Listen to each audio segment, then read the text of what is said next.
salute the flag and have prayer following that.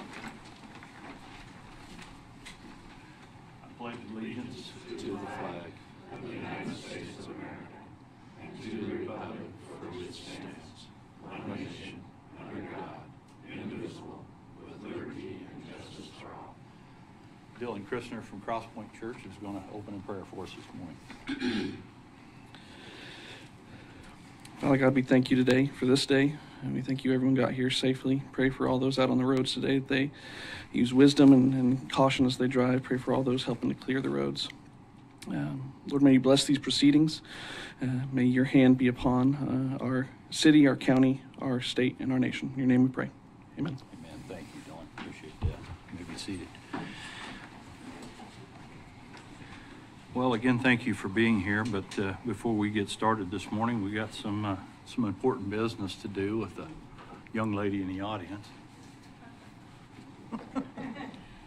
Present her with something. We want to celebrate the retirement of somebody. Jim would like to come out here. Donna Patton. Been, I don't know how many years she's been a clerk.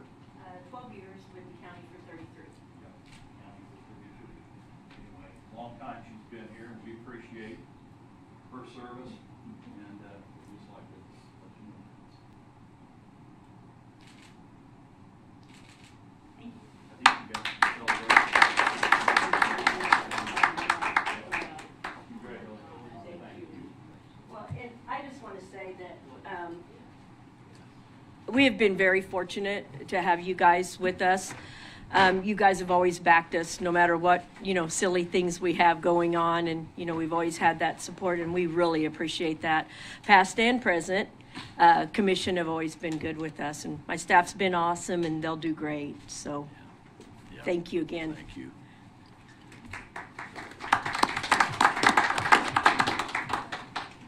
Send us pictures. I don't know if you're going anywhere. Oh. Well, Jenna, you can send pictures then if she's going to be around here. So. Well, we'll move along. Is there anyone here for public comment this morning? If you'd like to speak on anything in particular. Well, seeing none, we'll move along again.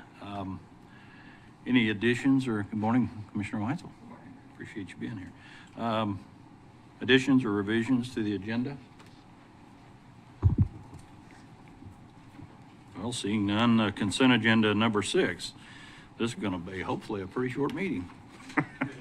Yes. Executive session. Oh, yes. 15 minutes after business items. Yes. Yeah, okay. Cindy, did you get that? After item 7 on there, 7C, we'll put an exec session there where we'll go into an exec session, probably upstairs for a little bit or somewhere, and then come back, because we have some other things to do at the end of the service, or end of the meeting. Ron, you preaching? I don't. Yeah, I guess. My brain ain't here today. Okay. Are there any other agenda items that need to be changed or anything? Seeing none, do we have a motion to approve the consent agenda? Commissioner Friesen, do we have a second? Seconded by Commissioner Bogner. Further comment? Not, roll call. Commissioner Hurst, Yes. Commissioner Friesen, Yes. Commissioner Parks, Yes. Commissioner Weitzel, Yes. Commissioner Bogner. Yes. Mics are a little hot. Moving down to 7A, Reno County Housing Study Presentation. We have Amy Haas from RDG to give the presentation. Okay. Yeah, that'd be great. Thank you. Thank you all so much. Again, my name is Amy Haase from RDG Planning and Design. It was exciting for us to be brought on a few months ago to assist with the development of the Reno County Housing Study. Perfect. Okay. Thank you. And I wasn't expecting my rental car not to have a scraper this morning, so I was running a little late. So thank you, Randy. But I'm going to try and keep this boil down basically an 80-page document into as quick a presentation as I can. I'll move through this pretty quickly. And I might even pause once or twice just to make sure you don't have any questions. If you do have some questions as I'm going through, please let me know. Otherwise, it might feel a little bit like a fire hose of information. So we start off with the market analysis and looking at kind of where we are today. I always describe at the beginning of these processes that we have kind of three components to this that we're really looking at. Two of them we're doing simultaneously. Where are we at today? And we're doing that through the data collection and through also community input. So we did a survey and we had a number of listening sessions. So those two pieces begin to help us understand what are our big issues and opportunities, but then what are some of the strategies moving forward. So there's quite a bit of information in here on the data analysis and the market analysis, and I could spend your entire meeting just talking about that and geek out on you, but I'll kind of keep it pretty high level.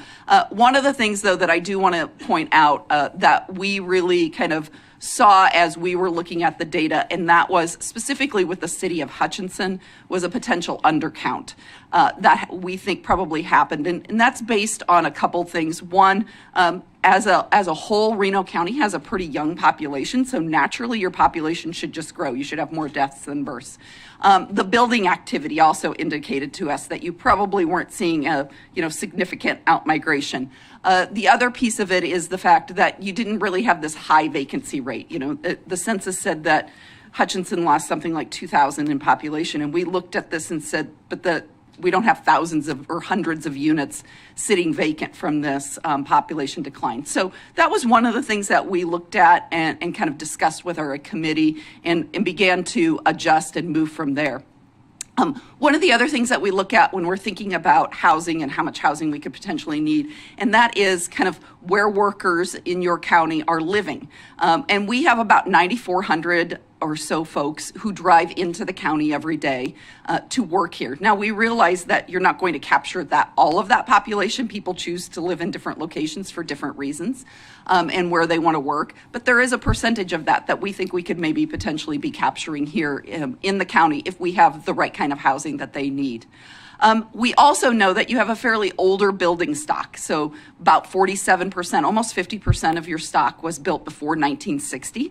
This is both a good and a bad thing. It's good because it often means we have an affordable housing stock, right? We can't build a house today at what it cost us to build it in 1960.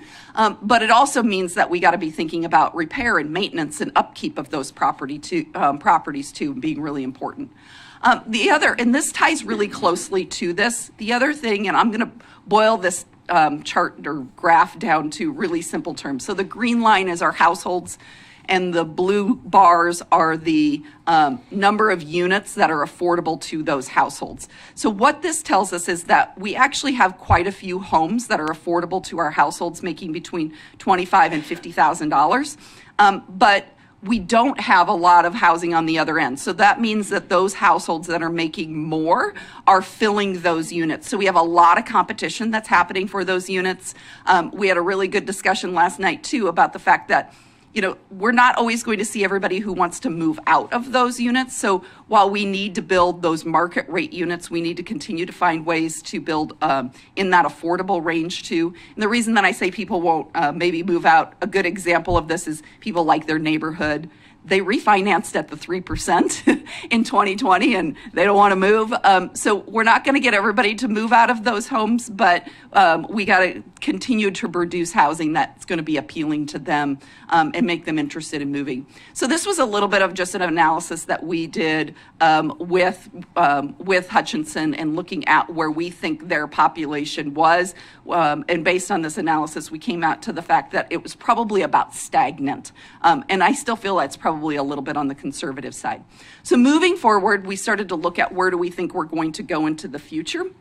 and what could our potential future population begin to look like, and applying about 0.25%. So being pretty conservative, but we think that with jobs and the opportunities and the investments that are happening here across the county and in all of your communities, that there's a lot of potential to continue to capture some of that growth that our employers are saying. We did an analysis focused mostly on our two main hubs of building activity. So that would be Hutchinson and South Hutchinson. And we come out to a demand of about 2,000 units, though we do think that there is opportunities in our other communities as well. And we're looking probably at 1 to 2 units on an annual basis, potentially in those communities. But there are some things that they're going to have to think about and some strategies that they're going to have to consider. One of the other things we look at on a countywide level is our opportunity. So we talked about the fact a little bit, I guess maybe I talked about the older housing, but I didn't also talk about the fact that you actually have an older population. So historically, Reno County, from the data, appears to be a place that individuals are attracted to as they're moving into their retirement years. And a lot of folks are especially attracted to the kind of some of the more rural settings. And so one of the things we said is often those individuals are living in homes that are more affordable homes, or are homes that they raise their families in.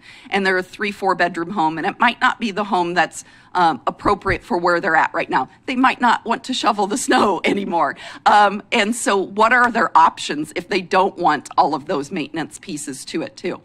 Again, we can't assume that you're going to capture everybody's going to want to move, right? They love their home, they love their neighborhood, they want to stay where they're at. But we said, what if we captured even 1 to 5% of that population and potentially moving, and that would generate a demand for about 100 to 500 units in the next 10 years that we could capture that we might be interested in that type of unit that's maybe lower maintenance or and so forth, or smaller in size potentially. So I guess before I move into some of the challenges and assets, any questions? Otherwise, I'll keep rolling. Okay. Well, first, starting off with what we began to identify is what were some of the challenges with regards to housing. And this is, again, built on not only the data, but what we heard from community input. We have some neighborhoods and some communities, some of our rural communities, where the values are below the cost of new construction. And what this means, and this is a very common issue in rural communities, that when the value is so much below new construction, it's harder to finance new construction. So I'll give an example of if you have a home or a block where all the homes are valued at $90,000 and it's costing almost well over $200,000, almost $300,000 to build a new home, it's sometimes really hard to get the financing to build that home because they're going to look at it and say, will your new home appraise at what it actually cost you to build it because of everything that's around you? So what ends up happening is you have individuals who are only going to potentially build their dream home, which they they're paying for, or they're coming in with 20% or more down. So it really is it causes stagnation in the building market. We also have some issues with housing conditions, especially with rental housing is often perceived to be in poor condition, or we heard that frequently. A number of our moderate income households are becoming more cost burden. That was something we saw, especially in some of our larger communities. Construction has not kept pace with our job growth and job creation. We have some perceived quality of life initiatives that could support more young professionals and families. This goes back to one of the things that we heard about the number of individuals that are driving in. We did hear that that's potentially a good chunk of that is some of our younger individuals and young professionals. And finally, we have older adults that want options but aren't maybe seeing them. That's a challenge, but it's also, as you will see here, is an opportunity for us too. So what do we see as some of the key opportunities? Because I always say when we're trying to deal with a tough issue, sometimes you got to look at what you're doing right and build off of that. And there's a lot of things that are happening here in Reno County that you are doing right and that we should be building off of. So you have a lot of really successful programs and initiatives that have built value back into neighborhoods and communities. And so that's a huge positive to continue to build on. We have contractors that are working in the realm of housing rehab. That is huge. In a lot of communities, I was sharing with staff that we asked to talk to individuals who are maybe doing rehab projects, contractors that are doing that. And a lot of times we get, well, we don't really have anybody that's doing that. We had a good sized room of individuals who were doing rehab, contractors who were doing rehab work. It's often seen as risky and maybe the profitability not as good. So that's a good sign that you have that here. We also have a lot of public support for housing interventions. We saw that through the survey that we conducted. We have a number of community-based development entities that are investing in riskier markets, which is a huge positive that not all communities have. We also have, and I mentioned this earlier, it's a challenge, but it's also an opportunity. We have older adults that want housing options, so we got a market there that's demanding something. We also have rural communities with really strong reputations. So if the housing's there, we have people who want to move to those communities. And then finally, we have a support from our community and from our employer partners, which is huge because no one entity is going to solve our housing challenges on their own. So when we start to look at some of the goals and objectives, our goals, and I'm going to move through these pretty quickly. We want to preserve and protect our existing housing stock. So that stock of older homes that I talked about, that's your best source of affordable housing. So we want to make sure that we're preserving that. So our objectives here are to improve the quality of the rental stock, maintain the stock of naturally occurring affordable housing, and then reduce the number of homes that must be demolished every year. We need to leverage those assets. So all of those great things that I talked about, we got to figure out ways that we can continue to leverage those. So that's going to be identifying new funding for agencies that are with proven success, expanding on existing initiatives, and finally establishing some new partners who are interested in coming to the table. We need to increase our production of housing oriented to those over 55. So the objective here, one of the key objectives here is we're going to free up some housing, hopefully for young families and first-time home buyers. We can ensure that individuals that are in supportive and healthy environments, that they're in the right house for their stage of life. And finally, it's also a way that we can think about improving our existing housing stock. We need to strategically reinvest in neighborhoods to stabilize values. So this goes back to that kind of undervalued issue. We need to make sure housing rehab here and new construction are financially feasible, encouraging the private market, hopefully, to invest more in the community, and then just building community pride, right? When things look spiffy on your block, you have a lot more pride. Investing and finally investing for success. So our objectives here are continue to find ways to attract our young workers and families, supporting value stabilization, educating our renters and first-time home buyers, and then finally building back, again, building some of that pride. So a few of the strategies on how we can begin to implement these goals. One of the things that came to light for us pretty quickly in the engagement process that we went through is that over the last 3 or 4 years, we've had a great influx of some federal funding through ARPA dollars and so forth. And in Reno County, you have done an excellent job of leveraging that funds to really invest in housing, and we're seeing return on that. We heard that from community members of seeing the improvement in housing quality in some key areas.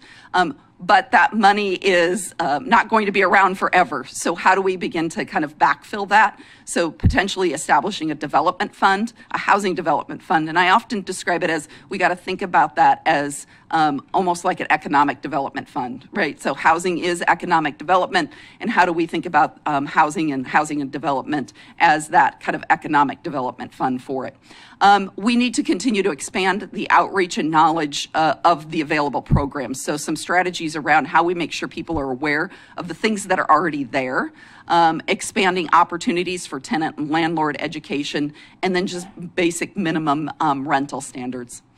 Our next goal of leveraging our assets, again, you're going to see here there's a couple times where one strategy is going to help us implement more than one goal. So when thinking about leveraging some of our assets, this goes back to the entities that are already out there doing great work. How do we make sure they've got the funds to do what they have been doing and can continue to do?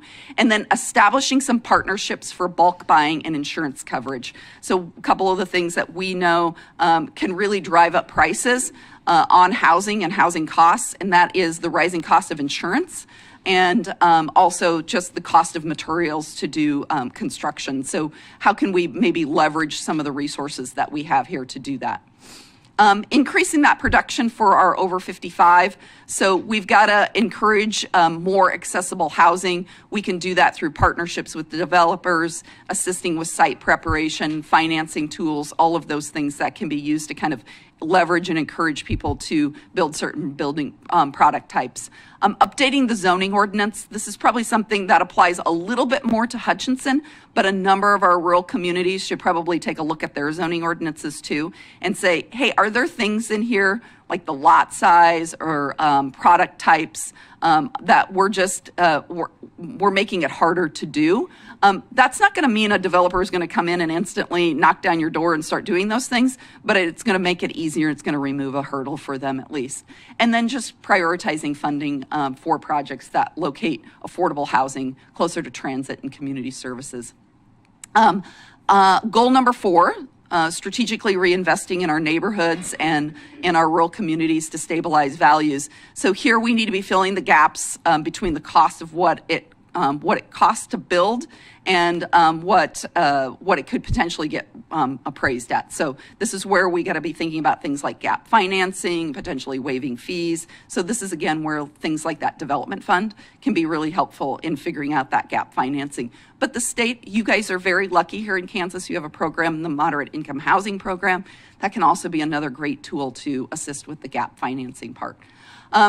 Next is target programs, policies, and incentives to different areas over time. So one of the things that we've seen communities sometimes do is they do a house here, and they do a house there, and they do a house here on rehab sorts of things. And we really say, focus this so you can build some momentum.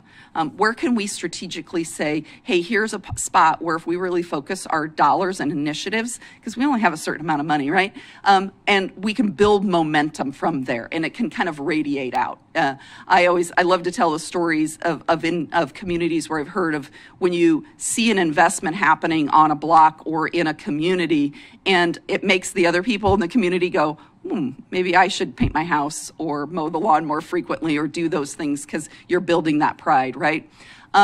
Assist with some of the valuation increases. So we want people to invest in their homes, but we also know that that's going to probably stabilize or potentially increase the value in their homes, which will ultimately sometimes increase their property taxes. So how can we use programs like the Neighborhood Revitalization Program and so forth to help with those valuation increases? And then continue to support and expand the Purchase Rehab Resale Program. So that's a program that some of our nonprofits have been doing here in Reno County. It's been very successful. It's one that I champion a lot of times. So I was really excited to see that it was already being done here in Reno County. So we need to continue to support that because it's a great way to make sure housing stays in good condition, but also provides affordable housing, usually for young families. And finally, investing for success. So these are just initiatives around what are we doing to make sure that yes, we have the housing, but what are the other things that are going to help us continue to attract individuals? And a lot of that just means we need to be implementing some of the other priorities and projects and planning that are being done by other organizations around the county. So that was, I feel like, probably a fire hose of information. I said I was going to try and boil down about an 80-page document as quickly as I could, but happy to answer any questions that you have.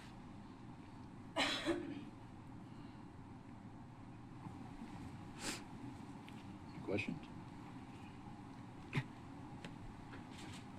Go ahead, Mr. Hurst. A lot of information from surveys, very general. I was expecting maybe a little bit more specific out of spending the money for this.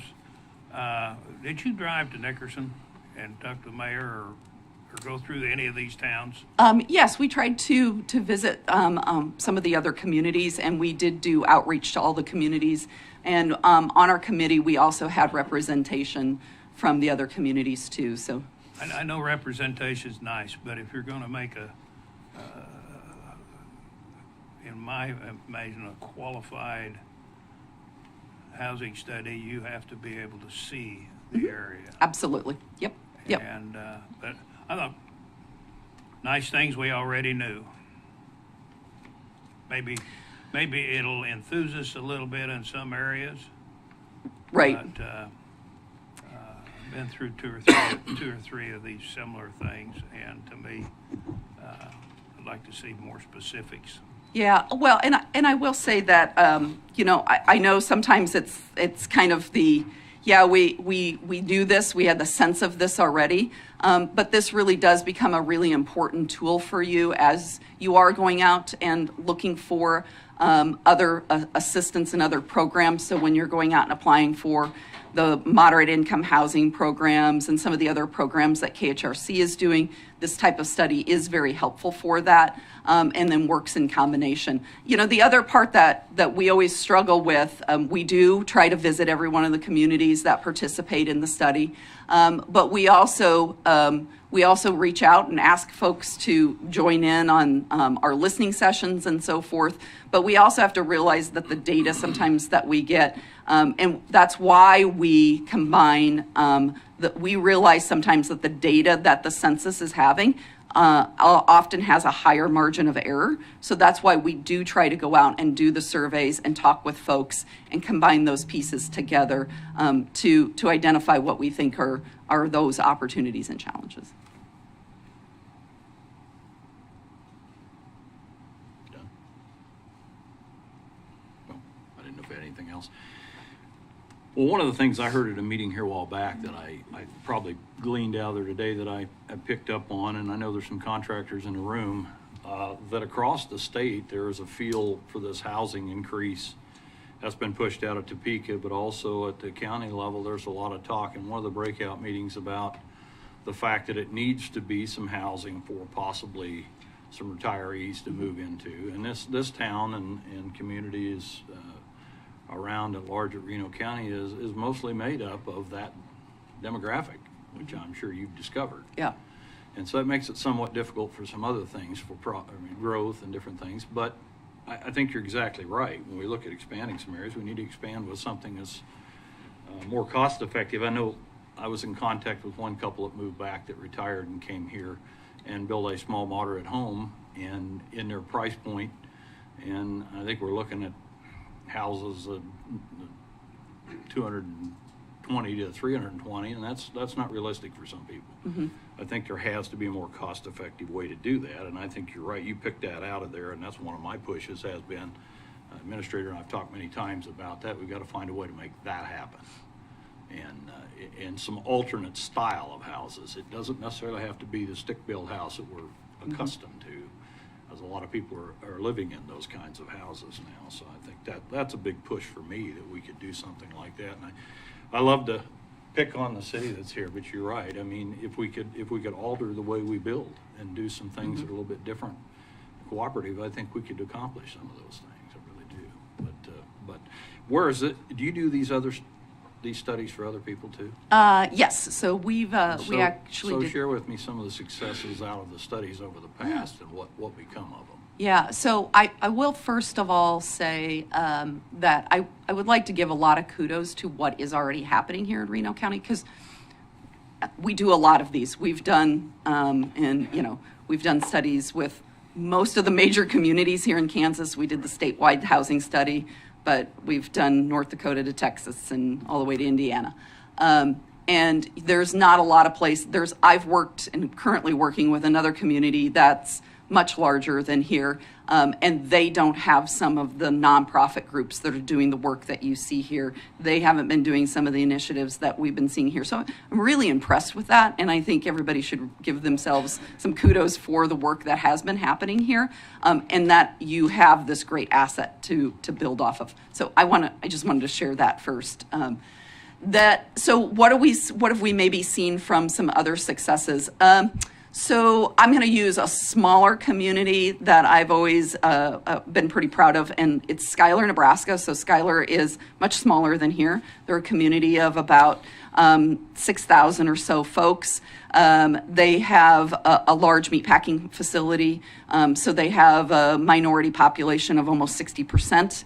And we've worked with them for probably almost 20 years, and they've done a lot of work around things like getting their employers involved, which has been a challenging thing to do at the beginning, but now they're all on board. So they did a great program where they have a severe undervaluation issue, and they've worked their way out of that. And some of the ways they've worked out of that is they had their employers come together on a project and say, we'll guarantee the rents. If the units don't fill, we'll cover the rents. The units all filled. They knew the market was there for those market rate units.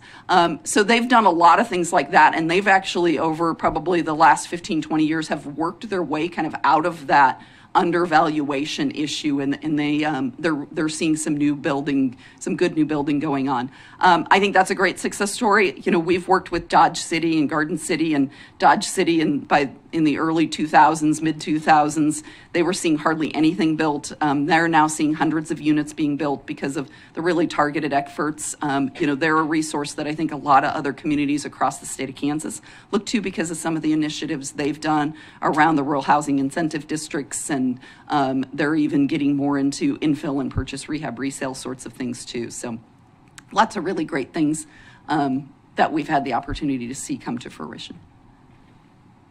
I guess I was hunting for other resources. Oh. I wanted you to share that. So if we could visit them. We visited many times with Dodge City about some Right. of the things Yeah. going on out there with them personally at meetings and stuff too. So Yeah. I know they're aggressively trying to grow out there too. So. I will say, here in Kansas, you do have a number of good resources. I mean, if you look to Missouri or Oklahoma, you don't have the state level that you have better state level resources than they do, like the moderate income housing program, some of the other programs that KHRC is doing.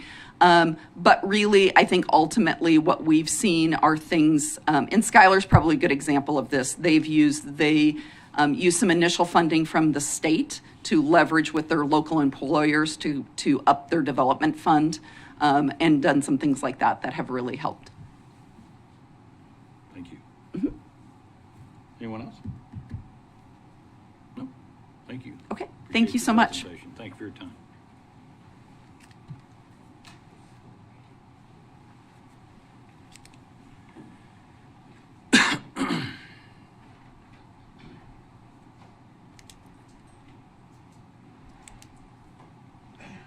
I guess moving on to 7B, Residential Housing Initiative Agreements, Neighborhood Revitalization Program, Agreement for Residential Housing Growth.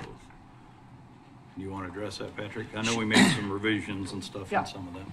Commissioner, before you do that, Yeah. I would ask, though, that if you would accept and approve the Reno County Housing Study from RDG, just for formalities. Yeah, sure. We have a motion to accept that. I didn't know if we needed to do that there or not, but yeah. Just to keep us. When we look at it, we know that was accepted by the governing body. Okay. Motion to accept. Motion by Mr. Friesen. I'll second that. Any comment? If not, roll call. Commissioner Hurst, Yes. Commissioner Friesen, Yes. Commissioner Parks, Yes. Commissioner Weitzel, Yes. Commissioner Bogner. Yes. Sorry, I didn't know we need to make that formal. Okay, Patrick. On back to 7B. Yeah, Commissioners, just a few quick comments. The December 23rd meeting, we reviewed some draft language for an NRP and some draft language for a housing incentive grant program.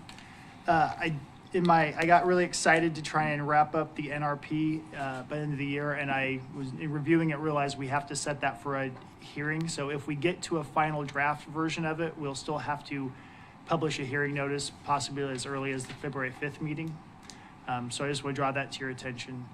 But what we provided you with was a redraft based on the comments from the last meeting. And one additional thought I had this morning listening to the presentation is if we move forward and set it for a hearing, I would like to add as an exhibit this housing study we just did because several of the comments that are in there really support the concept of an NRP. I noticed when when we were listening to that she talked a bit about the older housing stock that Reno County has and the perception that rental properties are kind of need some investment, and that's really a good combination with NRP. NRP is really designed to encourage people with older housing stock to improve that housing stock. So I would probably just make that as an exhibit in the document in the preamble for it. But other than that, it just is, these are available for you guys' further comments for further revision, or if they're ready to be submitted for a hearing, we need that direction to staff or whatever else you guys would like to do with them. So I've got a question on this. Being as it's not something we can finalize today and it's going to be up to a future commission to approve it, should we maybe table this and let them decide? Because there's two of us rotating off. So let the future commission decide to set a hearing for it. That way they're not bound by what we want and then potentially changes and things like that. I appreciate that comment. It's not a time-sensitive thing anyway, and I think that's an honest thing to do, to not have them inherit something to have to vote on, but that would set it out for another meeting or two. Staff really wanted to try and work on this program because it's been something we've been talking about for a long time. I know we have. But we probably should have put it in October instead of December to get that done for this group. Right. It does make sense. I think this housing study kind of supports as she was talking, one thing I had just in my own mind was at least we were working on a lot of these things. Randy and I have talked a lot about using economic development funds for housing, and that's an area the county's already moving, and that was mentioned, and then this NRP. So at least this study kind of supports a lot of the things that we've been working on. And I will say one thing on the incentive that when I was looking at this housing study was it seemed to me maybe we got that backwards because they're right. There are a lot of people that live in the community that might need some incentive to move into a nicer house, maybe their dream house, maybe a new construction, something like that.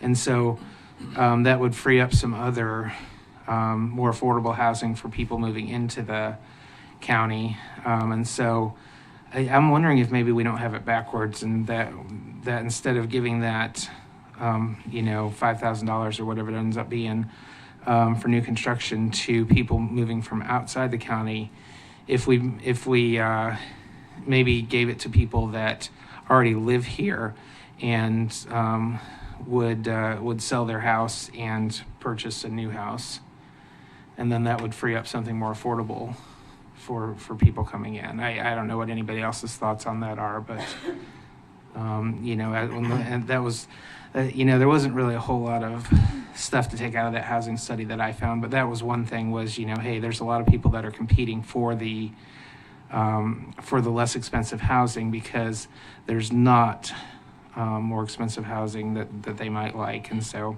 that was just the one thing that I got from the housing study that made me maybe change my mind on that. I don't know if anybody else had any thoughts on that.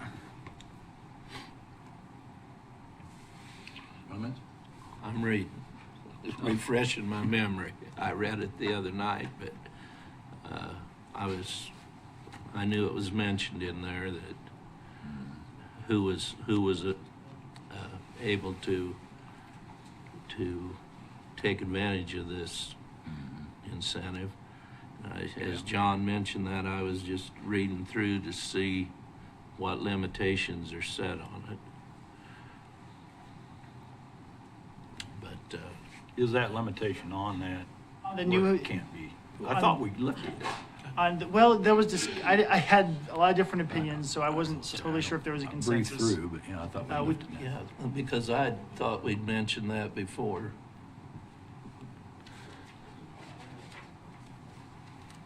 I think the policy says it's first-time home buyers, but first time in Reno County, or if they were not on the deed for 3 years.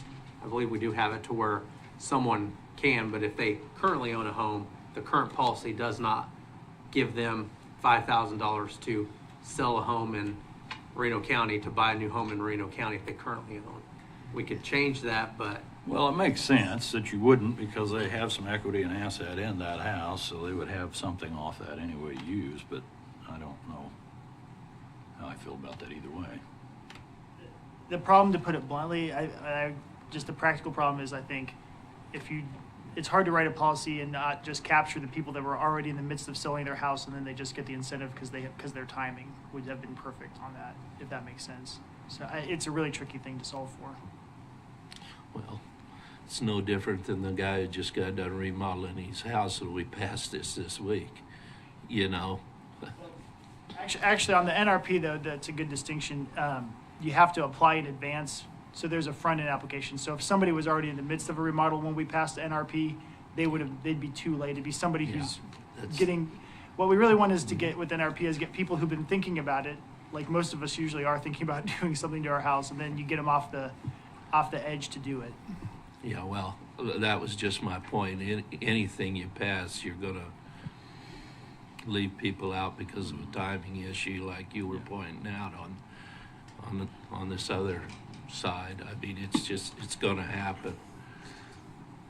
Yeah, but that was one of the things I identified, if I read it correctly, was that there are people that are staying in their house because of the better interest rate or because, of the hassle of moving or things like that. We're not going to build lower price housing, so maybe if we incentive, and then too, the money would go towards our residents rather than going to residents from out of county to better their situation, and in turn, it would free up a house for a family moving in. That's maybe not making $200,000 a year that they need to qualify for, or what is it, like $150,000 they need to qualify for one of these new houses. So that's just my thought. I changed my mind after I read the housing study on that. To me, one of the goals in doing this is to be able to fulfill some needs of our local employers. And the way we do that is sometimes you have to bring people in. And so I have had conversations with both administrator and contractors regarding the first-time home buyer type things. And in essence, it doesn't completely let out somebody who's owned a home.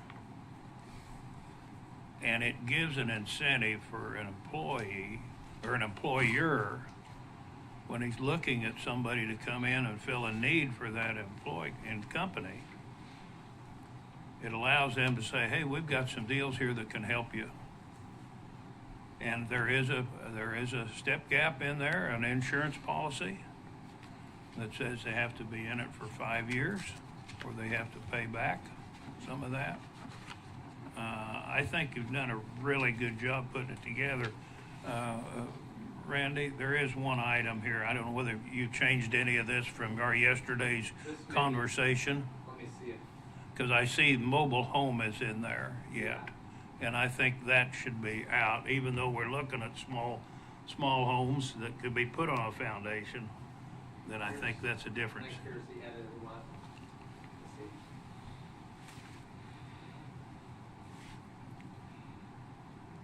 And I think the fact that, and we talked about this the other day, where a small community like, say, Haven or Bueller or Nickerson may not have the ability or the interest in doing 4 residential properties to come under this program.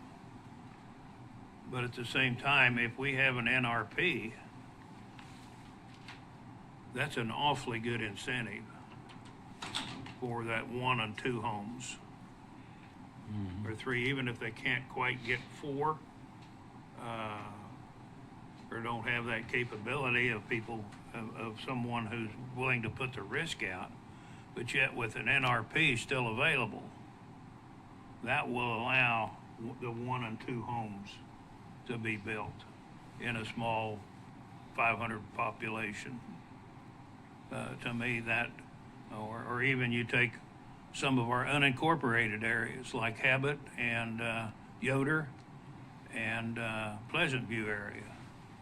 You know, that still allows them to be able to have some growth, and for people who want maybe a smaller town setting than Hutch or South Hutch. It just, we've worked a long time on this, and it may not be 100% correct, and we may find out a year from now that we might want to change some wordings in there and change some things. We find out that something may not work, but I know Daniel and I've both been wanting an NRP for a long time, and it's something that a small rural community can decide to add to their repertoire, and I think we have to be very careful when we go to Katy or Department of Commerce or the appraisers, I guess it is, and I think this study that we just passed, I'm glad you brought that out. I would like to see this put into effect here, and no offense to the new commissioners, but it's something that they've probably been aware of and scoping out being a commissioner for a long time anyway. So I think it goes right along with the Love Where You Live and Make My Move programs that we have here. So that's my.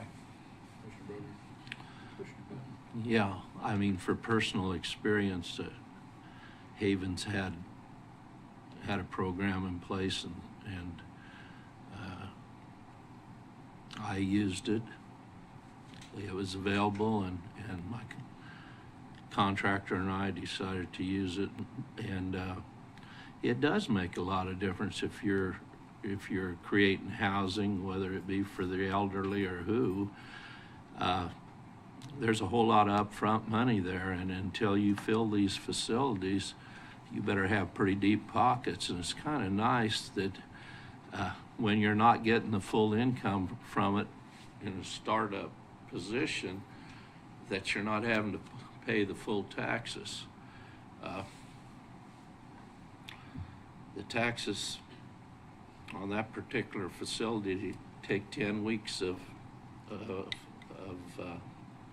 my income just to pay the taxes at this point, where the incentives are gone. And that was when we were trying to get it started, not having that extra burden sure helped. So I can see, and there were other businesses and other places that utilized that in the city of Haven, and I could see where there was a lot of changes. People were going ahead and doing more remodels, even building new housing. It works, and at some point, if we want to promote this,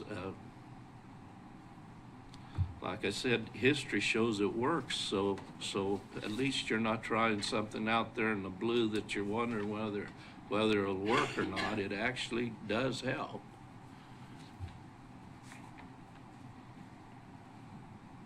Anyone else?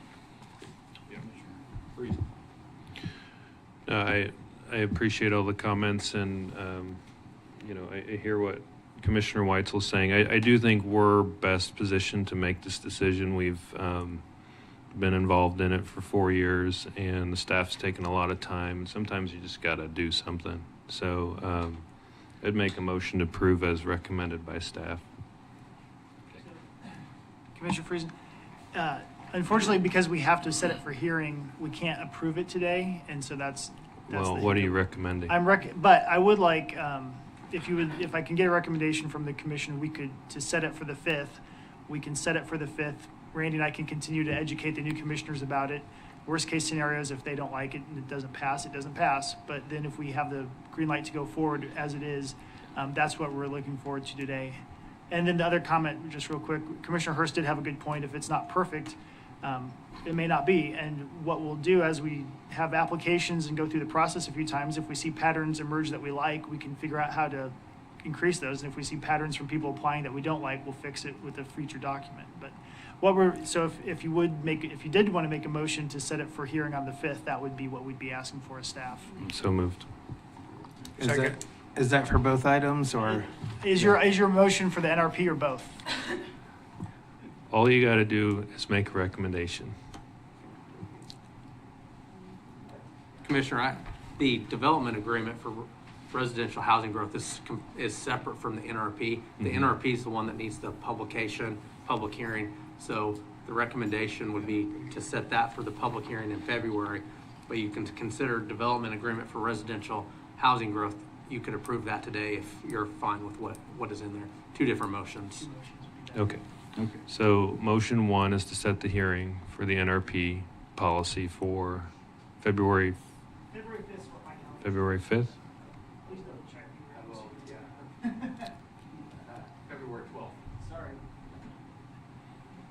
And it was seconded by Commissioner Hurst. Further comment? Roll call. Commissioner Hurst, Yes. Commissioner Friesen, Yes.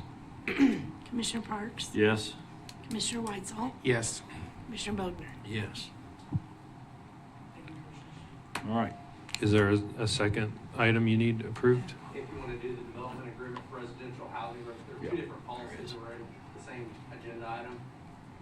That was the one we were talking about as Commissioner. Sorry, turn my mic on. That was the one that Commissioner Weitzel was commenting about new homeowners or buying, or people that live in Reno County already, if they get the $5,000 to help developments, whether it's the Plum Creek development or Wildcat Landing in Haven or the city's 11th and Hendricks development. Well, I'm kind of the same position. We've talked about it. We've been informed. We can debate it today. I'd make a motion to approve as recommended. Okay. Motion by Commissioner Friesen. I'll second that. 'Cause I've been in enough of it for 2 years. I think it ought to move forward.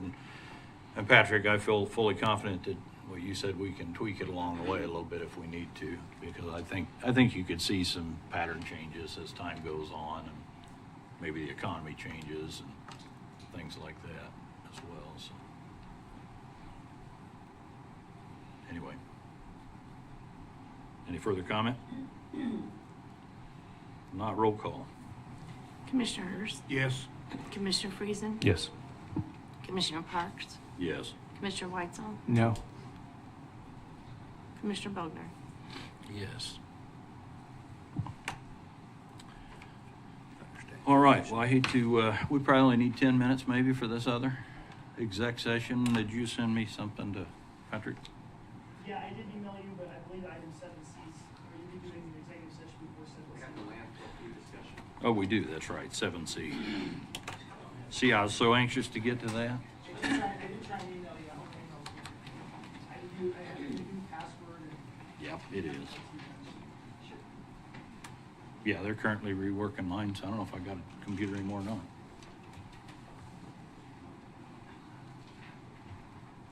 So 7C landfill fee discussion.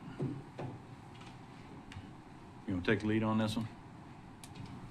Commissioners, at a previous meeting, Commissioner Friesen had requested that we bring back some information about possibly changing the way that, or taking, Commissioner Friesen, if I'm incorrect, fix this, but taking the residential and commercial fee off of the tax statements that goes to the landfill, and find a way to create a fee that the haulers would pay, that we would charge the haulers, not a full-blown tipping fee, but some kind of fee that's charges what we need to operate the landfill, but to have the haulers kind of take charge of, those are the people that we bill, and that Reno County residents, if they go out to the landfill, would still be able to go out there for free to drop off their trash, but the haulers would pay if that's, and so Megan,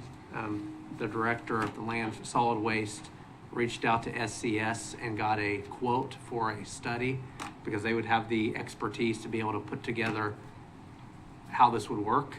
And so so in the packet is a memo from Megan that kind of goes over this. And then let me see if I'll get to the study would cost $34,900 from SCS. And Megan's here, and I think there's at least one hauler here also in the audience, but that's kind of what this item was about. See if you guys what you want to do with this. Is that anything you want to discuss up here, Megan? Not really? Yeah, Marvin, I know I'm going to get you up here in just a minute, so if you want to just brief on what you feel like we've discovered. And Sure. you might you might say as well what the revenue change would be and how it would impact, if you could too. So the memo that I had wrote kind of was a baseline, went over what the user fee is for Reno County residents or commercial businesses that are in Reno County. That fee, I kind of went over what it covered. So when you do come across the scale, it's technically not free. You just don't get charged when you come across the scale. That fee covers everything that you can bring out separate from getting your trash picked up. So the revenue that is brought in by Reno County user fees is around $4.7 million. With out-of-county tipping fees that we receive in from out-of-county, we received this year through 2024 was almost $1.4 million. So between the two Reno County fees and our out-of-county fees, we have to 6.1 million is the amount of revenue that we receive in.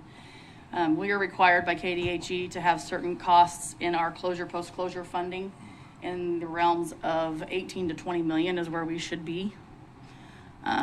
If we were to get closed for some reason or another by the state, we have to maintain, Reno County as the owner of the landfill, maintain those costs and the maintenance of the landfill for 30 additional years. So with these fees, looking into covering what we receive now from user fees, we would have to come up with a plan on a fee to come up with that 6.1 million. A couple years ago when I came in front of commission, we discussed this as well. We did kind of just a base number at that point, and that was a couple years ago, the fee for a tipping fee. In the landfill world, I know that that's not what we like to hear, the terminology, but it was around almost $59 a ton, $58.75. I know that there has been discussion about out-of-county trash. It's less than 15% that gets brought into our landfill. It has actually went down. We have had some increase on special waste from out-of-county, but it brings in that $1.4 million of revenue. So if, there's been discussion in the past of not having out-of-county come in, if that goes away, we have to figure out a way to get that $1.4 million of revenue we get from those out-of-counties as well. So I can answer any other questions you might have. I did run a couple reports. Just to believe it or not, we are busy with Reno County residents that bring their own trash, concrete, compost, brush, whatever you name it. They come out and they come and see us every day. Some people bring one bag of trash a day. In 2024, we had almost 14,815 tons that was brought out by Reno County residents alone. So when you're talking free, that $96 covered that 14,000 tons that came out. Some of them have trash service. Some of them do not. That's their choice of if they have it or not. I don't think the city makes you have trash service here in the city. I know a lot of these haulers, they have long, lengthy contracts. Some of them just approved contracts in the communities around the area that are 10-year contracts. So looking into these things, 2025 budget's already set. We have to notify our out-of-counties before June 1st. Actually, we notify them before that because they have budgets as well to set for 2026. There's a lot that'll have to be looked into to readjust and reevaluate if this is something that you wanted to go forward with.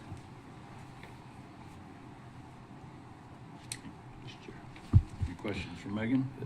Yeah, I still struggle with why this is so complicated. all we're doing is shifting, like if, let's say Nisley has 5,000 residential trash bins, we would charge them $96 times 5,000. Doesn't take a study, it's just a different person charging it, and then they charge the end user. It's very, very simple.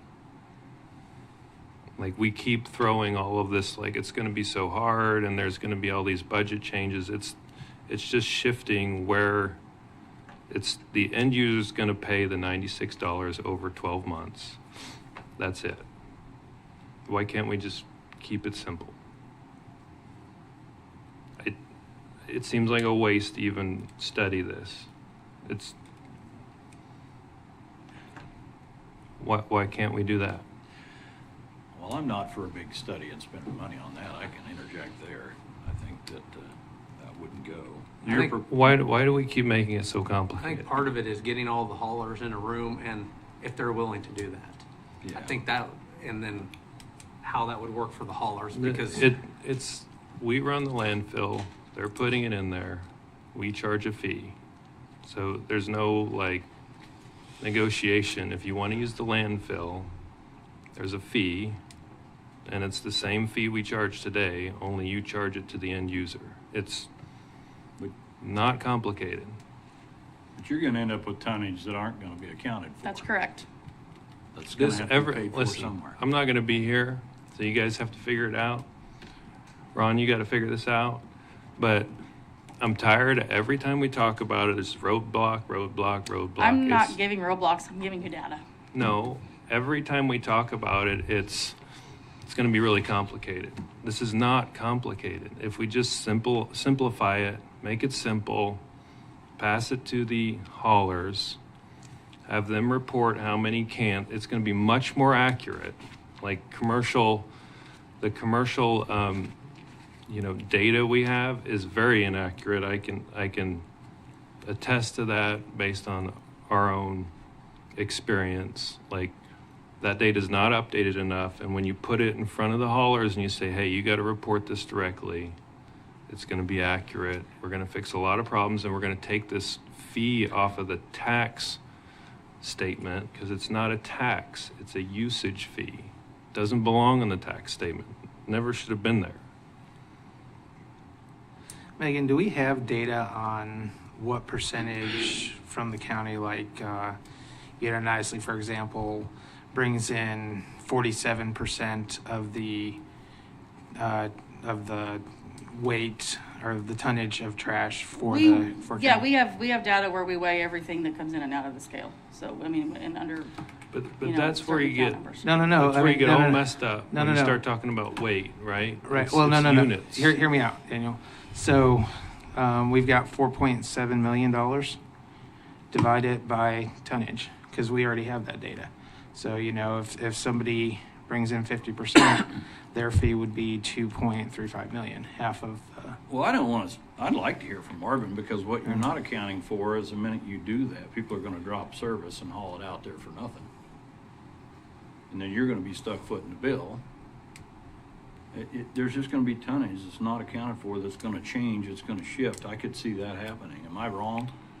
No. Marvin? I mean, I can see gaps in this. I love the concept. I was totally on board to begin with, but I see some gaps in this where it's going to cause some problems, not only for the haulers, but also for the landfill. The haulers actually run into that problem right now in our construction demolition fee.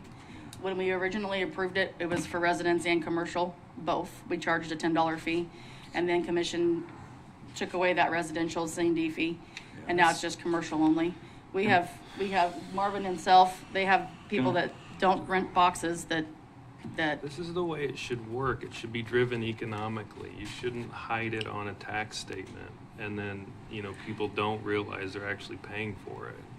Like, it's what, $8 more? I don't think that's going to drive people to haul like their trash all the way to the landfill every week. That's not going to happen. I don't agree with that. Good. Marvin, would you like to speak for just a minute? I'm sorry? Would you like to come up and speak for a I minute? would. Yep. If you don't mind for just a minute, I'd like to hear from, I mean, I want to hear from a contractor's perspective. State your name, who you are. Sure. My name is Marvin Nisley. I am a co-owner at Nisley Brothers. We're the local garbage hauling company here. We do regional, we work in other counties as well. First of all, I want to say, I'm not a landfill expert. And these ladies here have worked at the landfill a combination of half a century. And they're not experts on this. And the fact that it's come up for discussion how to fund it makes me say, let's get somebody to look at it and do the study. $35,000 in a $6 million budget doesn't seem like it's unreasonable. I don't think we have the best system. I think we should have somebody look at it and give us some advice. So, there you have it. That's my comment. Sir, what don't you like about the system as is? You said you don't think it's the best system. You've got something in your mind. I do, but I would rather have somebody else. I think you can get a study done that will give us the best system. What I don't like about the current system is we have to keep waste separate from Reno County because it's free, from Kingman County where we also haul there. Our trucks drive right past customers in Reno County on a Kingman route because I can't mix it together. And that seems a little funny. If I also, how much time do I have? No, go ahead. You're good. I'm a tax-paying citizen here in Reno County, and I pay $8 a month, the $96. Right. The same, a residential customer in Kingman County pays me $4 a month for that same privilege for me to haul the garbage into Reno County. It goes to the same hole. Everything happens the same. But because of the tipping fee is $36, so it's about $4 a month is what we charge residents.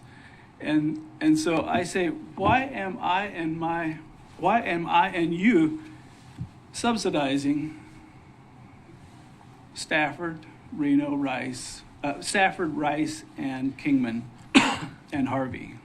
That's a really good question. That is an excellent question. Yeah. And it's part of it is because you're not like tying it economically to its use. You're just putting a flat fee.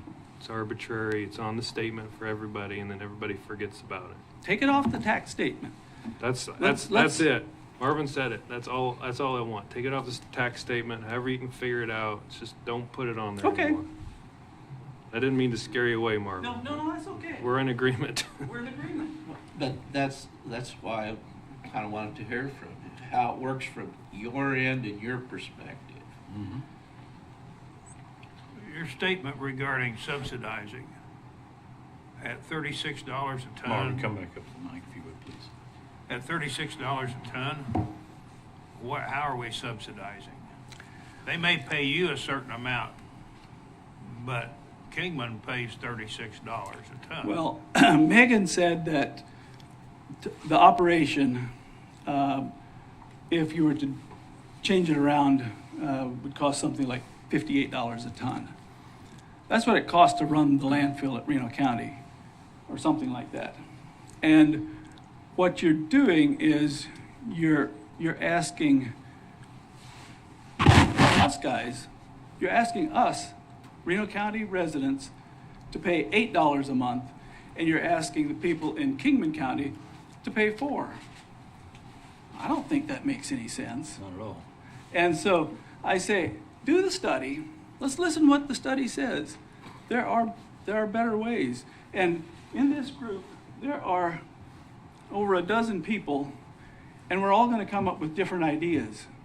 But let's have a study done and get more information. I found that as a business owner, if I don't have all the information, I'm liable to not make the best decision. Right.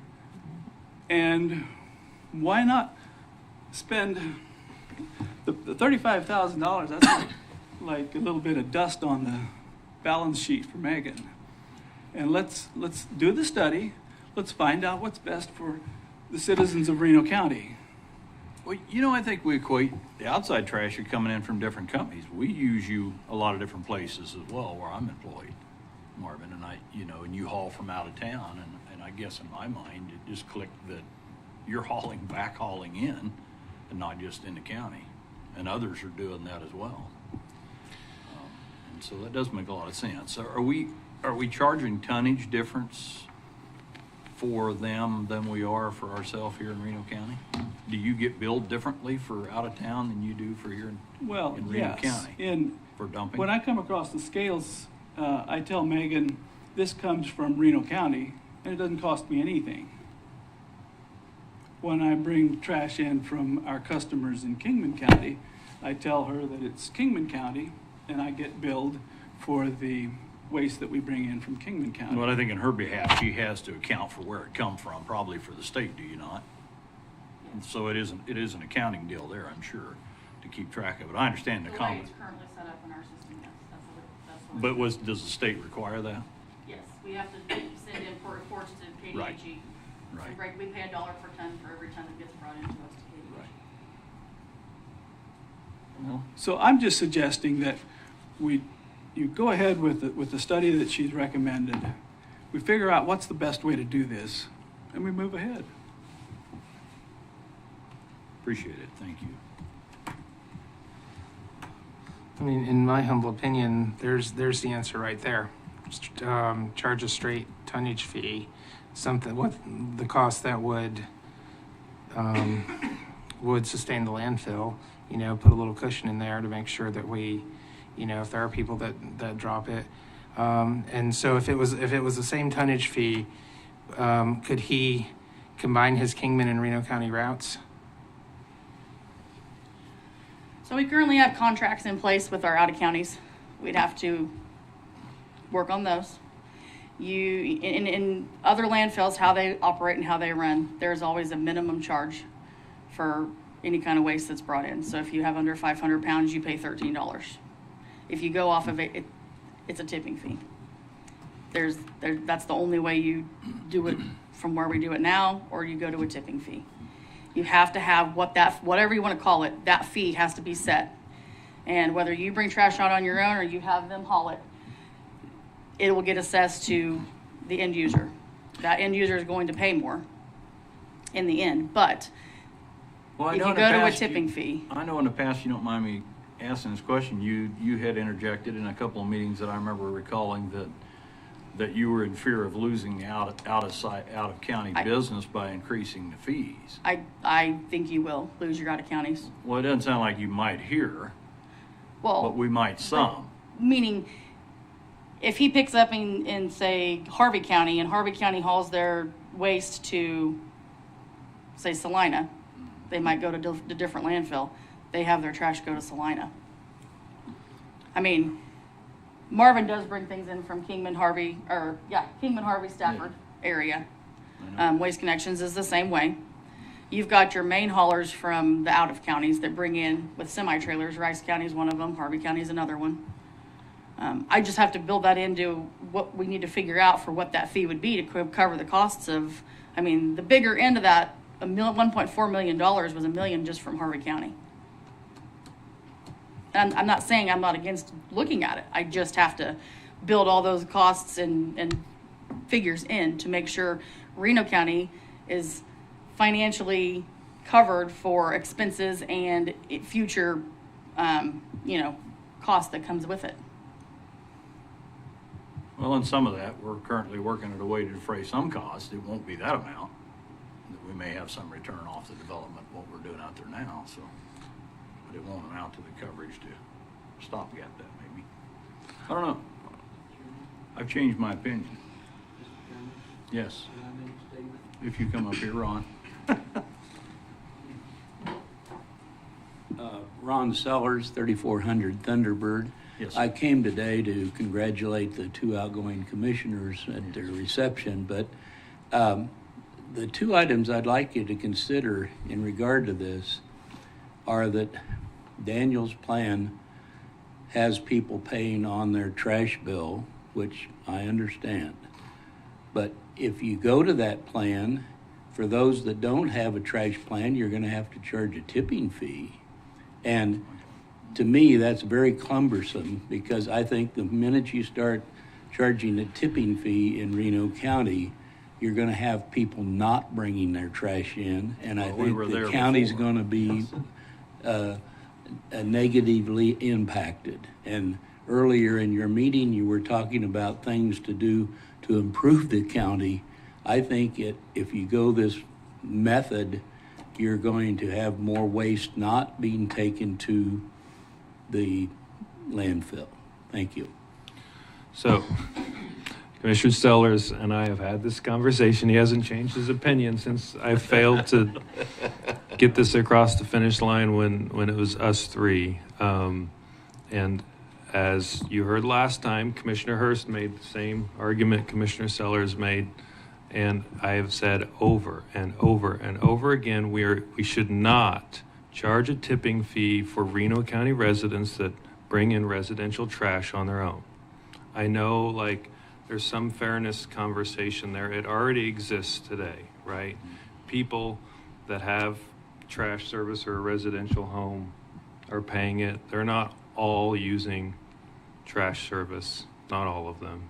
There's a fairness issue there. You got to get over that if you're going to get through this. Like, forget about it. Stop.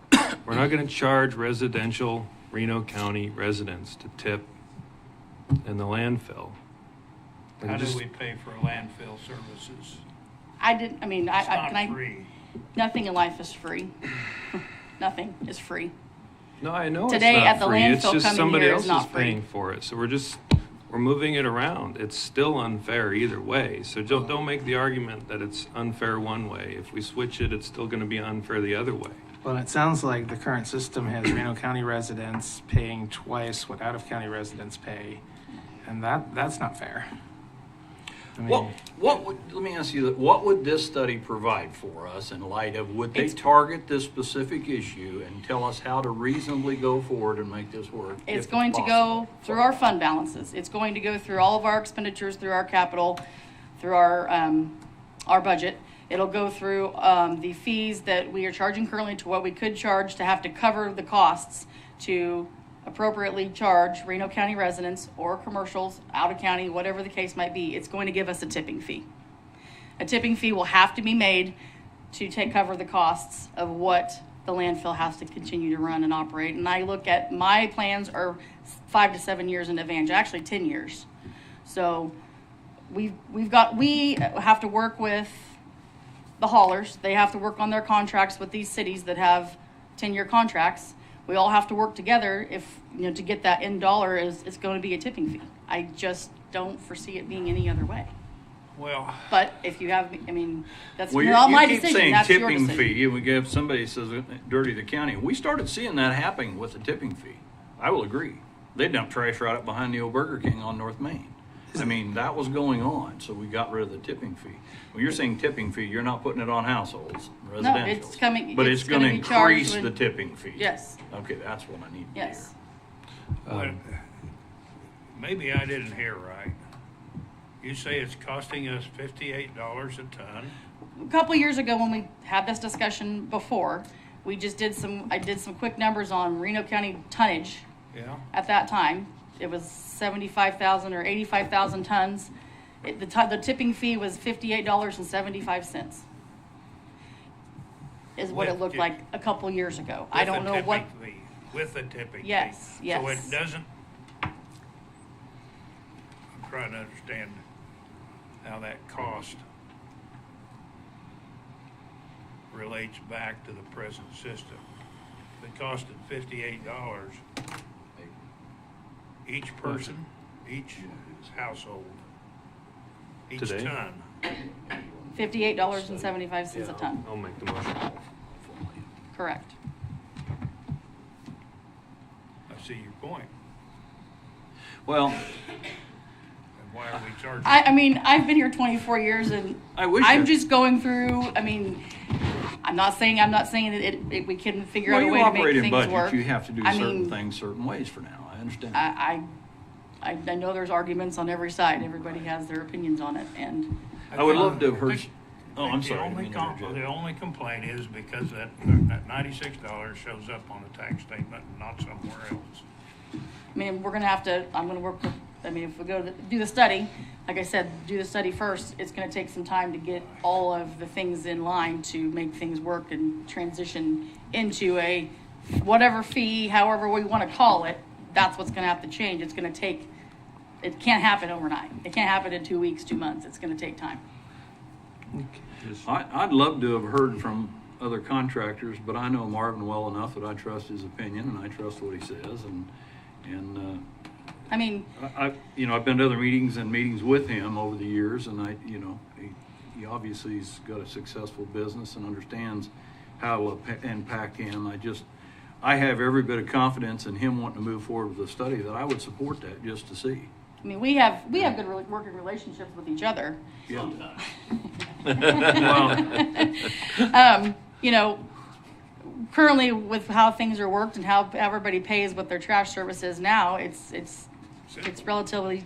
And I got a cost. taxpayer sitting there telling me he wants to spend money for a study. That means a whole lot to me in a business that he thinks it's important enough to look at. I would support going forward with the study if somebody wanted to. I mean, if you go to a tipping fee, your cost of your trash service is the end user, it's going to increase.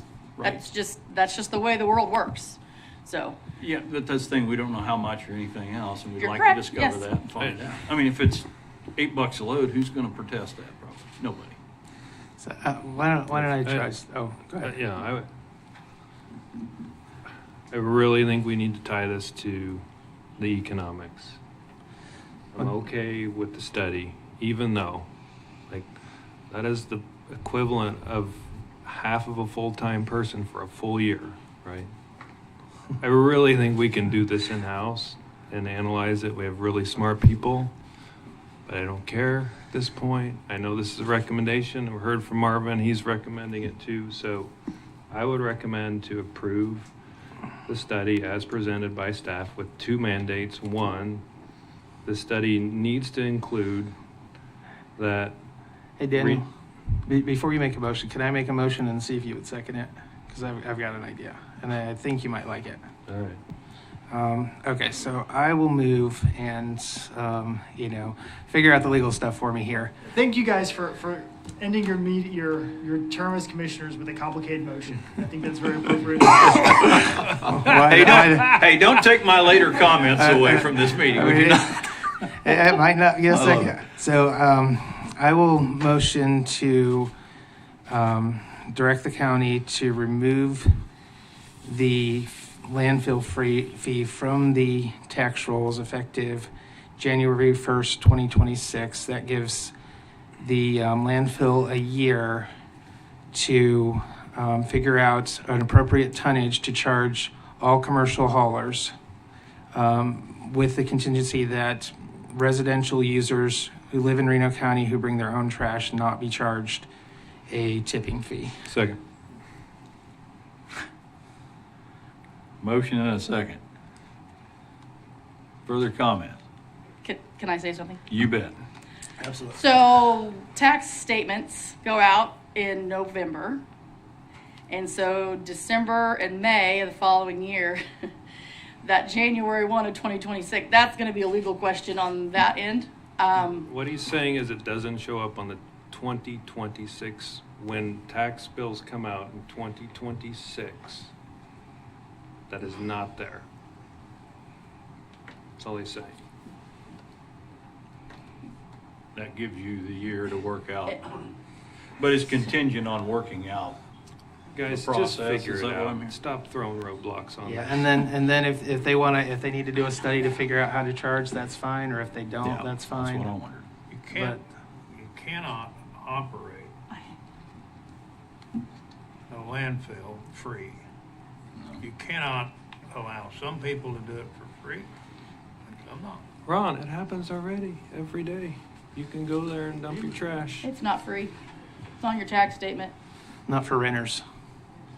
Actually, it is, because if you're a homeowner, that you have a rental house, you All tack right, that this fee isn't onto a their debate rent. with staff. We're trying to figure this out. All right. It's not free. No, she's right, it's not free, and I was gonna make the comment. Okay, can you take your trash? You get charged if you roll up in your pickup truck.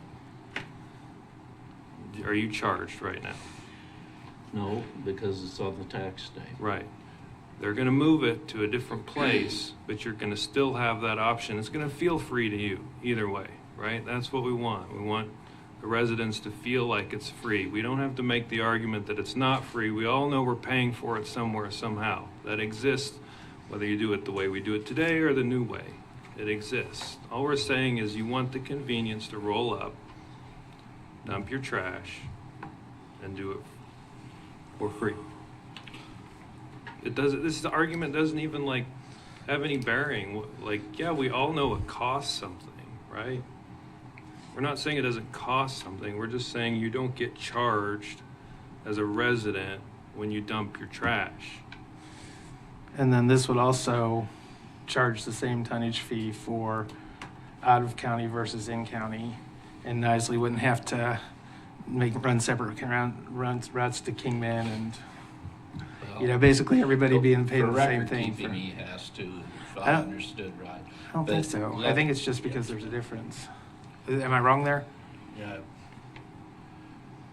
Counselor, would you weigh in? Just, I know you want to say something. I feel like I have to say something, and, Yeah. and what I have to say, I'm not trying to be a roadblock or a bureaucrat or any of those things I might get called, but, you know, the Kansas Department of Health and Environment monitors our books, and we are required to have enough money to close the plant down.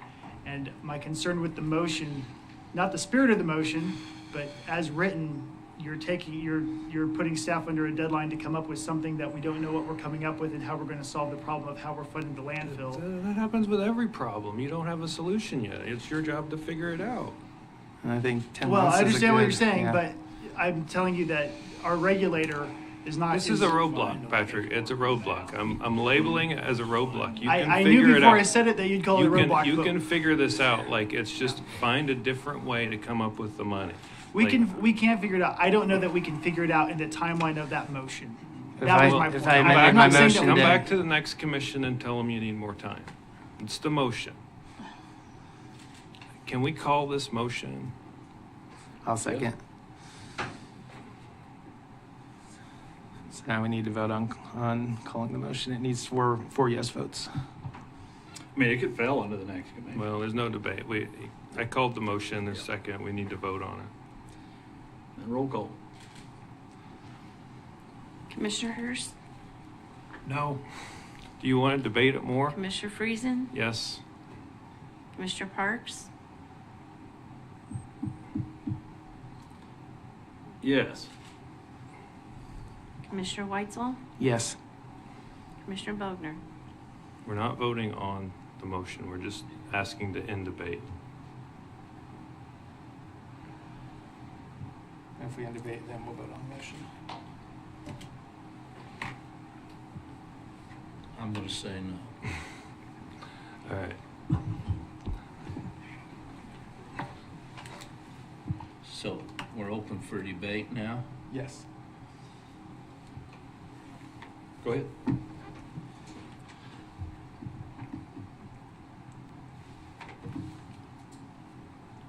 I pay taxes in 3 counties. It disturbs me that if I remember my tax statements right, I'm paying more in Harvey County than I'm paying in Reno County on a piece of property that is a bare piece of land for landfill use. That's their system. We have nothing to do with it. But I'm thinking, if that's the case, why am I paying more than these outside counties? Second thing I want to point out is I don't like to see things on the tax bill just like Daniel. I'm in complete agreement there. That don't belong there. But you got to do it some way. Harvey County, does it on their taxes, real estate taxes. Sedgwick County doesn't. Total tipping fees. I don't see the day-to-day trash like Mr. Nisley hauls. But I'm right next to him, and I've cleaned up more damn crap that'll fit in a pickup truck that won't fit in a dumpster.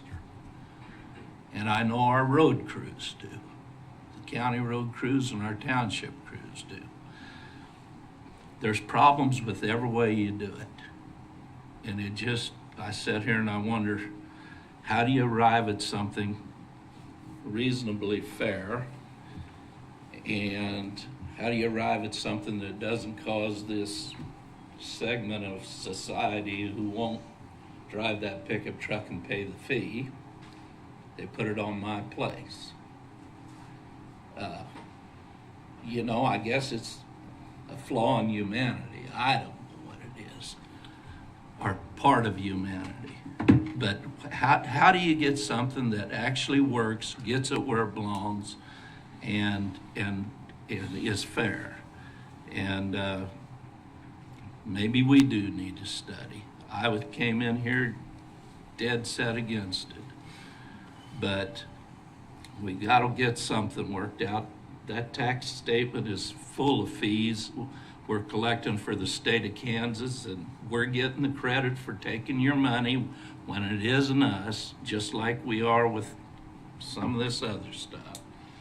A lot of it doesn't belong on that tax statement. Not only trash, but so how do you get to that point where it's transparent and the right people are paying?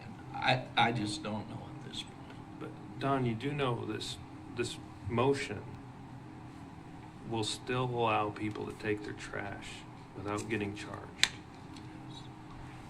Well, And it will why- also still allow the landfill to do this study if they need it. Why do you keep making the argument that there's going to be more trash in the county if the option to drop your trash off hasn't changed? I may get $2 a year from the library, and I'm paying a library tax. It's a tax. I do not partake anymore of Hutch Rec because they've cut their hours from 8 to 5. It doesn't fit my schedule, but I still pay money into there.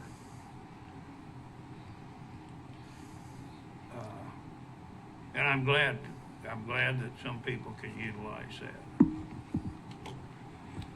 But this is a simple way to do it. I know it comes on the tax statement. Let's just move it. Let's go send a letter to everybody. And how do you enforce it? Can I say something? Like, Yeah. we all have our position. Like, why don't we just vote on it? Like, we can all keep like hammering what we think. That's what Like, I was let's getting ready just to call vote for on a it. vote here, because we can beat it to death, or we Wouldn't go allow go me up to. or down. I would like to interject here, though, your comments, Patrick, and not being enough time. Under the new board, if we need more time, we can extend that to research this, if we're gonna do it in-house without a study, because I do want to explore this. I mean, I've had multiple phone calls myself over this issue over the last couple of years. But I don't want an undue burden on the businesses that it's gonna hurt anybody, and I certainly don't want to unfund the landfill. If there's a sensible way to do it, I'm all for it. Well, In its simplicity.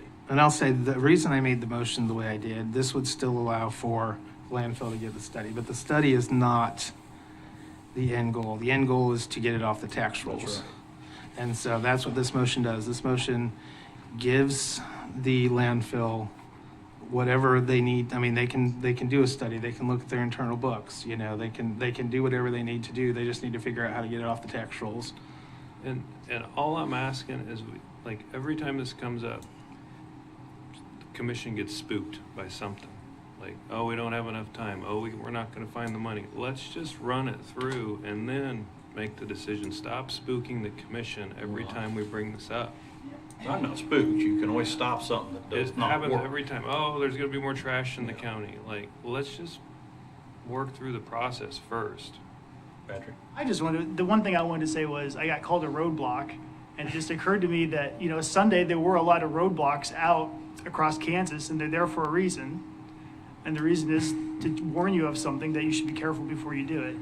The only point I was trying to make, the deadline that's kind of been, I understand you're trying to create a incentive for us to get it done, but if you just take it off the tax roll and we don't fund the landfill next year, we're going to have a huge, that's a ginormous self-made right, problem. But it's aggressive, right? You don't have to say you can't do it. Say we'll try and we'll come back to you. Like, that's what I heard you say, is I don't think we can do it. And that's a roadblock. Like, if you don't put a deadline on something, it's never going to get done. You watch Elon Musk. He has engineers that said, it's going to take 24 months to build this rocket. And he's like, we're going to do it in 2, and that's what we're going to do. And they did it, right? Like, you got to set yourself a deadline. It's going to feel uncomfortable.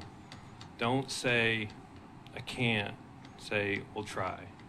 That's all I want from you, Patrick. Like, I got good things to say about you at the end of this meeting. I appreciate. Right? I am happy with the deadline. I'm just telling you, like, the motion was just, we're gonna rip the, we're gonna Yes, have the it's floor going to be drop out. hard.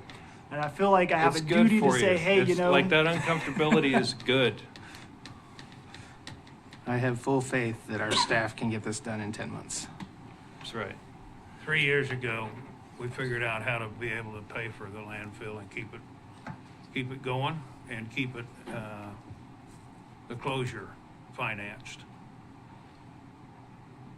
Wasn't many complaints at that time. Seemed like the best way to do it. We did talk about having to have it on the tax roll, but couldn't figure out where else convenient place to put it. I just don't see the problem. Would you two allow us to vote on it? I was gonna say, no further discussion, is there or is there not? I mean, we kind of beat a dead horse. I'm not trying to stop anybody, but I'd like to see where it goes. I made my comments, I'm done. Okay. I think we need to pay attention to what the counselor had to say.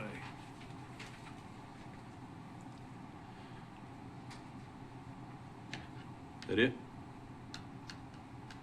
I'm gonna call roll call on that motion. And that second. Commissioner Hurst, No, Commissioner Friesen, Yes. Commissioner Parks, Yes. Commissioner Whitesell. Yes. Motion passed 3-2. I got Oh. Commissioner Bogner. One more. Your anticipation's correct. No.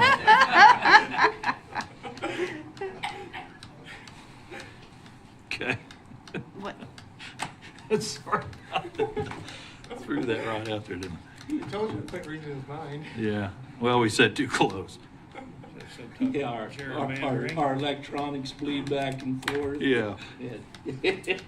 All right. Are you a yes or no, sir? No. Okay. He was a no, yeah.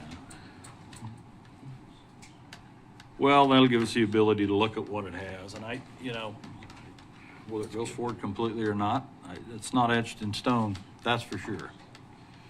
And if we hit some of those and can't do it, but if we can, let's be an innovator. Maybe it's a good thing. We're going to move into exec session right now. We're going to come back. We have some festivities just shortly after the meeting. Move to adjourn into an executive session until, let's say 10 till. Will that give us enough time? Plenty of time. 10 till 11. With the board to be joined with the county administrator and county councilor. The subject matter to be discussed, a potential acquisition of real estate by the county, and justification is preserve county's privacy and any potential negotiations. Do I have a motion for that? You made the motion. I made the motion. I got a second, rather. Yeah. You did, Commissioner Bogner. All in favor? Yes. might as well do it right Yes. here, everybody's moving. Everybody's leaving? Okay.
All right, well, we are back in session, a minute late here, sorry about that, calling it back to order.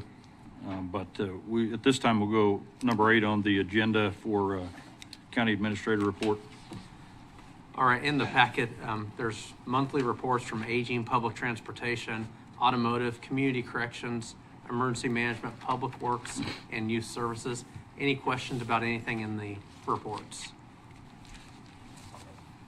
Okay.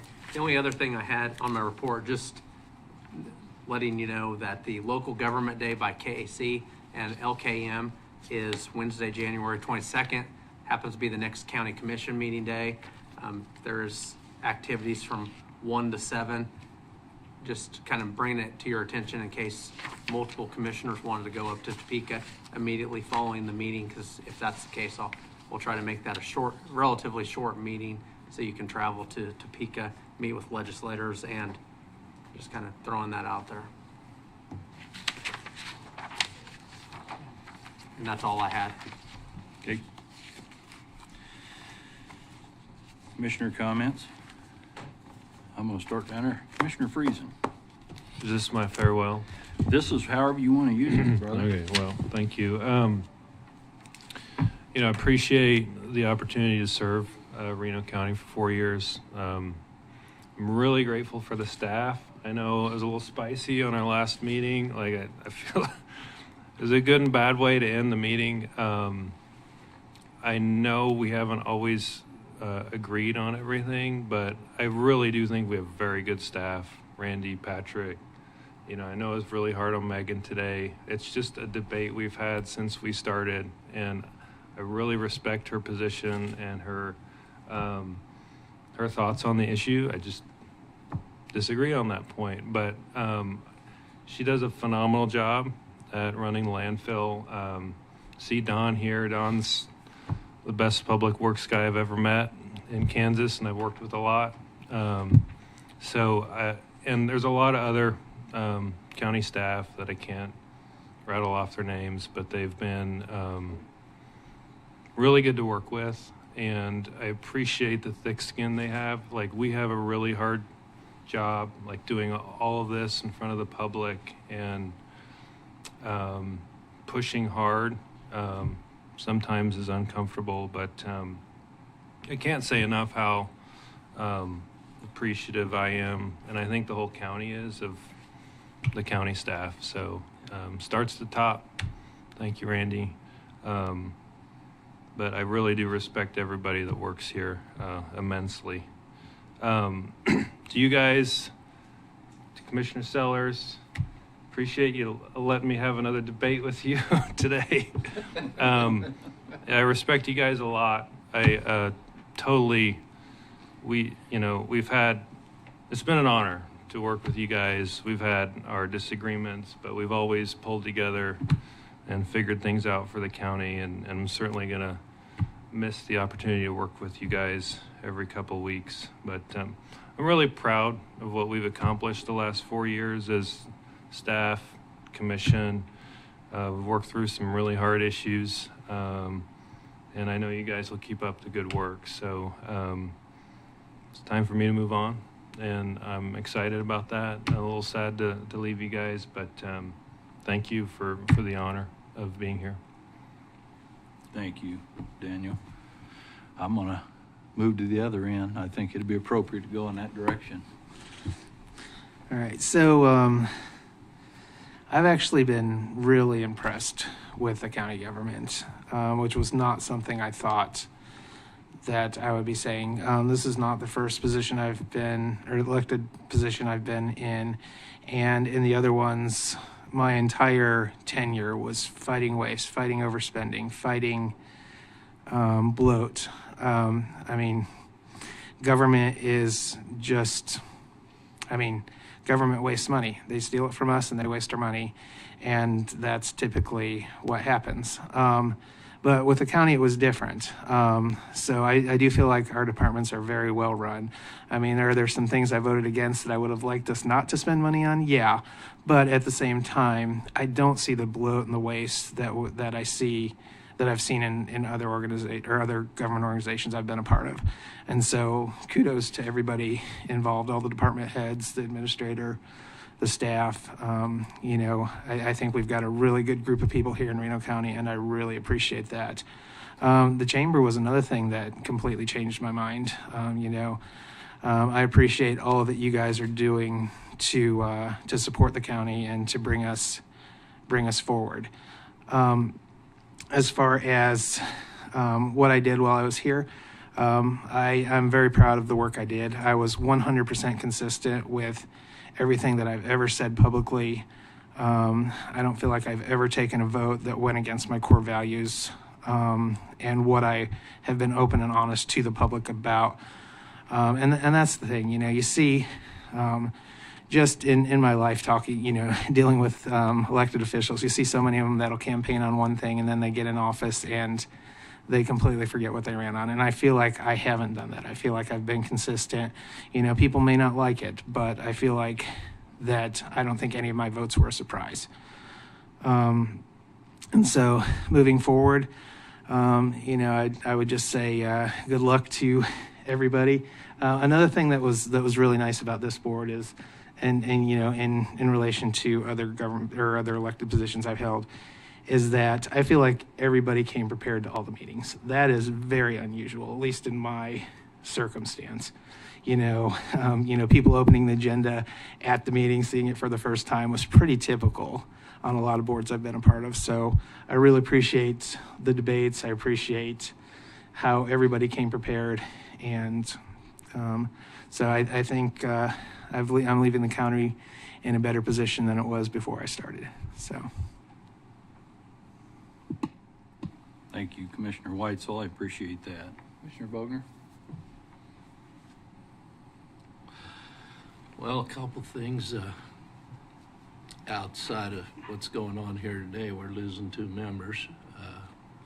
I thought the snow removal and stuff for the kind of weather we had was really good on the counties, and I appreciate that. Fortunately, we didn't get hit quite as hard as some of the others. But I was going to talk to you 2 guys personally, but I'll say it publicly because it needs to be said. We shouldn't always agree because that's what a board's about. So things get brought forward. And we have disagreed on various things, but you know what? We didn't take it personally. This was the business end when we walked out. I still feel you guys are all my friends, and I want to keep it that way. And it takes 2 to do it that way, and I want to thank you for that. Appreciate it, guys. Commissioner Hurst? Been fun, been interesting. Good clashes are good. You get to express yourself. And when it's all said and done, we're done with that business. We'll get on with life. And we'll get on to the next business. And we won't hold a grudge. We won't let that interfere with how we approach the next subject. And, it's been a good mixture of boomers and millennials here. How's that sound, Daniel? I'm Gen X. I don't know about this wedding thing. But anyway, it's been great, been fun, been interesting, and glad to have some good disagreements and come about out later on and figure out a way to make it work. The last thing I'm going to say is I want to thank the road crew of the Reno County Public Works, because there is nothing worse than having to go out and try to work something with a 1/2 inch or 3/4 inch of ice on it. There's not a winner, and they did an excellent job on putting sand out where they needed to be and spent a lot of hours out there, and I just want to thank them a lot for their work. Boy, I don't know what I say that hasn't been said. I too thank you. Kudos to the Public Works of getting the roads. And the city's represented here today too. I seen you step your game up in the storm, and I want you to say thank you to the other side too. My road got handled, and a lot of times they either don't have time or resources to do that too. And so I appreciate it all the way around. The meetings will get shorter. We can get out of here before lunch now. We don't know this coming. But I too appreciate the heartfelt, sometimes heated debates that we've had. I've not always been on the same side with the both that are going out. And sometimes we came together in areas that really shocked me. And you truly will be missed. My first time in here. Haven't had a chance to serve with anybody else. I'm anticipating some good things for the two new commissioners, but you will be missed. I thank you for your service and the things that you've done. And I too am so thankful to have the staff that we have doing what they're doing.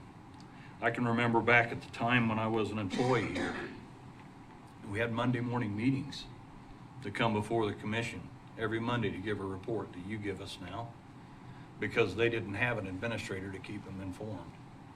And that was always difficult to come in on Monday mornings and have to do that when you had a lot to do. So I appreciate the overwhelming probably work that we don't even realize that some of them do here and for us. And I greatly thank you for that. I know I said that to some employees in a meeting not very long ago, and I truly mean that. And so, Deborah, you were here. Thank you for being here. We didn't get to hear from you today, but I appreciate you being in the audience and smiling out there. We look for some great things in the future together with you, I hope, as well, moving forward. And Daniel, in your legacy, I'll try to be as argumentative with Patrick as I can possibly be. It's going to be hard. I don't know that I can fill your I shoes, hope you try. And try and find at least one thing wrong with every contract. But I do feel, and I said this to both of them before they went out here a while back when I found out that they weren't going to either run or weren't going to be back. I anticipate still being friends and being able to call you. Absolutely. I value your insight on some things, and I may do that at times just to sound off of you. So best wishes in the future on your endeavors, and I'll leave it at that. Thank you. With that, I think we'll call for an adjournment and end this meeting.